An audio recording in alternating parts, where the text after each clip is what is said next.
5년 안에는 이 자산 버블과 부채 위기가 터질 거라고 생각을 하는 것 같아요.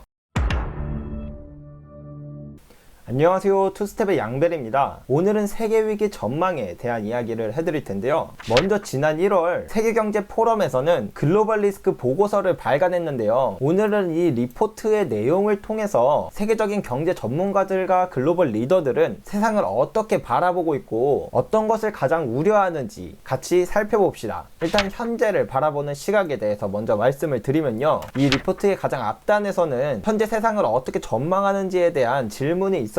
그거에 대한 설문의 결과가 이렇게 나왔습니다. 워리드가 23%, 그리고 컨선드가 61.2%. 이 둘 다 약간 우려스럽다 이런 건데, 이 컨선드보다 워리드가 조금 더 부정적인 시각에 가깝습니다. 그래서 이 두 개를 합쳐서 부정적인 시각은 84.2%, 그리고 이렇게 두 개를 합쳐서 긍정적인 시각은 15.8%로 부정적인 시각이 압도적으로 더 많았습니다. 그러면 세계 경제 전문가들과 글로벌 리더들은 대체 무엇을 우려하고 있는 걸까요? 그래서 위기의 잠재 요소에 대해서 바로 다음으로 설명을 드리면요. 일단 리스크 요소를 어떻게 나누었냐면 경제적, 환경적, 지질학적, 사회적, 기술적, 이렇게 총 5분류로 나누었고, 시각도 이게 단기적, 중기적, 장기적 이렇게 나눠가지고 어떤 것들이 우려가 되는지에 대한 전망을 볼 수 있었습니다. 그래서 먼저 단기적 시각에 대해서 알려드리면, 단기적 시각이라는 것은 0에서 2년 안에 어떤 게 가장 우려스럽냐, 이런 질문에 대한 답인데요. 일단 1등에서 6등까지만 이렇게 보시면 환경과 사회적인 리스크가 전부인데, 환경 중에서는 극단적인 날씨와 자정능력 붕괴, 이 두 가지가 가장 큰 리스크로 보고 있고, 사회적인 부분을 이렇게 보면 뭐 생계 문제나 전염병, 정신질환 등의 이제 리스크를 크게 보고 있습니다. 그리고 또 단기적으로는 이 기술적인 문제와 경제적인 문제도 걱정을 하고 있는데요. 경제적인 부분에서는 부채 문제,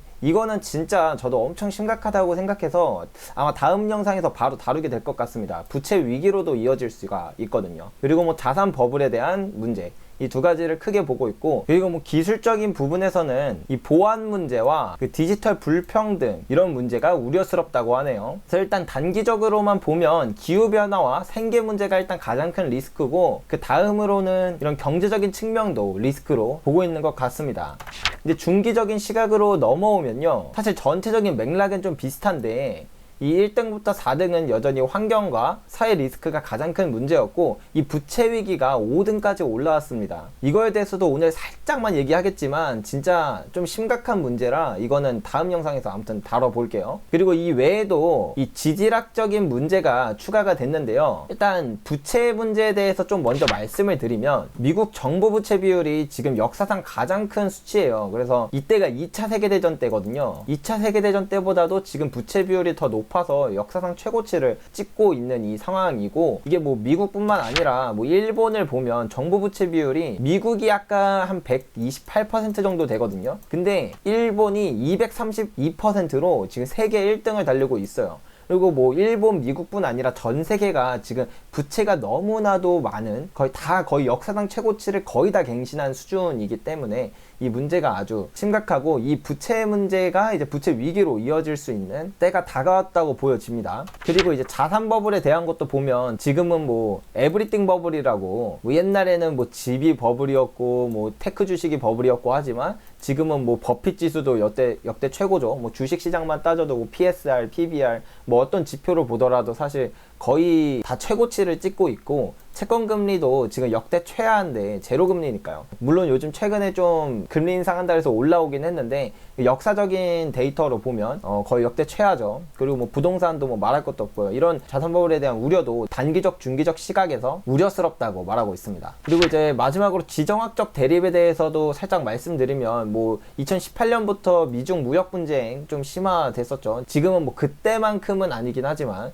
그리고 뭐 중동 분쟁도 있고, 뭐 러시아, 최근에는 뭐 러시아 우크라이나 이 문제도 뭐 전쟁 난다 안 난다 막 이렇게까지 얘기할 정도인데, 아무튼 이런 지정학적 대립도 뭐 지금도 문제지만 중기적 시각에서는 더 크게 확산될 수 있다고 우려하는 것 같습니다. 이제 마지막으로 장기적 시각에서 이야기를 드리면요, 5년에서 10년 정도의 기간 동안 어떤 게 가장 문제가 될 것 같냐라고 보면은, 여기 보시면 아주 대박인데 1등부터 5등은 그냥 환경이 싹스럽습니다. 싹스럽고, 그 다음은 이제 사회적인 문제가 2개가 있고요. 그 다음에 이제 기술적인 문제 하나, 지질학적인 문제 2개. 사실 여기서 되게 중요한 거는 이 단기랑 중기에서는 이 경제적인 문제가 생각보다 그래도 꽤나 큰 리스크 요인이었거든요. 근데 이게 이제 빠졌어요. 장기에서는 경제적인 문제는 더 이상 우려스럽지 않다는 거죠. 대신 이 환경이 가장 큰 리스크이고, 이거에 대한 해결 방안을 꼭 강구해야 된다, 이렇게 생각을 하고 있는 것 같습니다. 그래서 이 경제적 부분이 왜 없어졌는지에 대해서 조금만 더 이야기를 드리면, 이 중기에서 장기로 넘어오는 과정, 그러니까 단기에서 중기로 갈 때 그 경제적인 리스크가 더 커졌고, 중기에서 장기로 갈 때는 갑자기 사라졌잖아요. 이 말은 곧 자산 버블과 부채 위기는 이 장기적인 시각에서는 없으니까 이 최소 5년 안에는 이 자산 버블과 부채 위기가 터질 거라고 생각을 하는 것 같아요. 왜냐하면 이 자산 버블과 부채 위기는 뭐 어떻게 잘 해결되는 건 없거든요. 그러니까 자산 버블은 꺼져야 자산 버블이 없어지는 거고, 부채 위기도 마찬가지로 터져야 부채 위기가 없어지는 거니까요. 그래서 일단 이 모든 시각을 총 정리해서 한번 말씀을 드리자면, 첫 번째로 단기적으로든 장기적으로든 환경과 사회적인 리스크는 계속 해결해야 할 과제로 남아있기 때문에 이 부분은 계속해서 대두될 것이고, 이 정부와 기업들도 이 2가지 부분에 대해서 상당히 주목을 하게 될 거라고 생각을 합니다.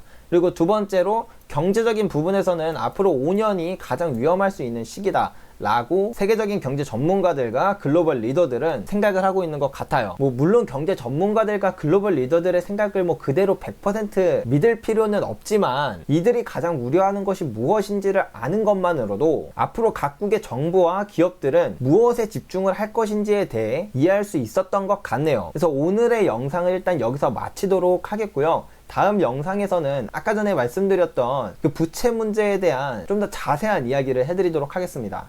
그럼 다음 영상에 또 봐요. 안녕.